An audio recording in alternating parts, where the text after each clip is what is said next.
It's a double Torah portion. We have Tazria, Metzoro, and these portions deal with, among other things, the Tzora'as, this type of skin condition that the priest is able to identify in a person. I believe somewhere, according to, I forget where, but in tradition somewhere that Tzora'as was a result of lashon hara, speaking evil speech, and uh, But this is an instance. I forgot who taught me this, but that Tzora'as is a physical manifestation of a spiritual problem, and so in seeing it in that context, it doesn't come off as superstitious as it does, at least to my modern ears. Like this moment uh in Perik Yod Gimel, chapter 13, pasuk um bet verse 2. The Torah writes, Adam ki yeh or the saro se'et o sapachat o v'heret v'haya be'or b'saro l'nega tarat v'huva el Aaron hakohen o el achad mibanav hakanim. So when a person will have in the skin of his flesh a spot of an intense whiteness, or an off-white spot, or a snow-white spot, and it forms on the skin of his body, it's the plague, like the plague of, in brackets, like the plague of Tzora'as.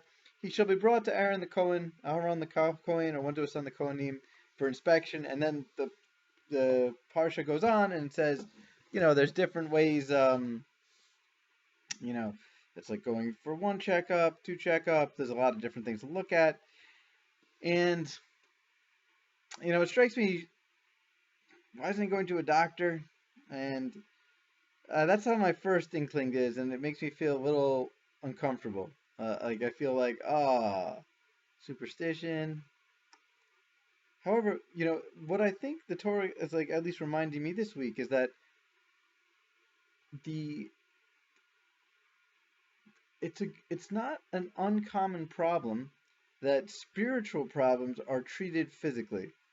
Giving some sort of example, like overeating is a common thing, and that has nothing to do with even weight. It could be, I feel anxious and I just want to eat, right? So, or I might get some snack when I'm not super hungry, or I may maybe I'm at a dinner table or at a table somewhere, at some other dinner table somewhere, and I feel a little I don't know, I feel uncomfortable with the conversation, or I don't know the people so well, so I might just eat a little more just so I have something to do to keep me occupied, with that, so I don't feel self-conscious, right? So that's just one way of looking. You could call it an emotional problem. I mean, the line between a spiritual and emotional issue, I think, is there's a lot in common often, I think, with spiritual and emotional issues. Not saying that emotional issues aren't only, you can have an emotional issue without having a spiritual issue, or a spiritual without an emotional issue, especially since spiritual is a very hard word to define. Anyway, and so this idea of looking into the physical, looking at ways that spiritual problems can manifest physically, frequently there's tension. If someone has tension, if I have tension stored in my back, let's say, or if I have it in my feet, there's frequently, when